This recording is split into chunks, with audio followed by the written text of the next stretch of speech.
আসসালামু আলাইকুম। Hi guys, আজকে আমি আপনাদের মাঝে ডিমা শাক রান্না করব। টাইম পরন তেল দিলাম। এখন আমি শুকনো মরিচ দিব,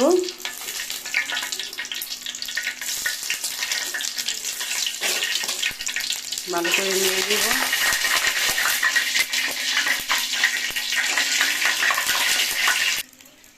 তারপর দিব পেঁয়াজ,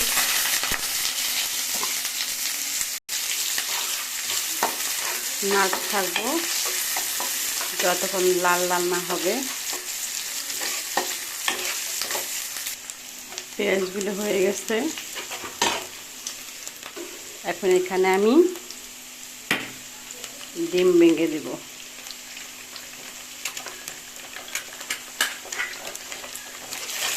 ভালো করে মিশাবো, সাথে লবণ দিব।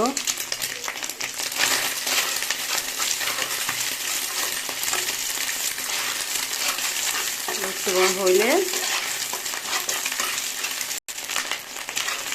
একটু ভালো করে বাইরে দেব।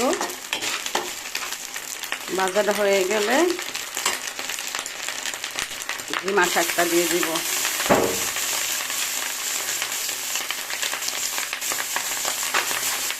ভালো করে নেড়ে দিব। সাথে দুটা কাঁচামরিচ দিয়ে দিব।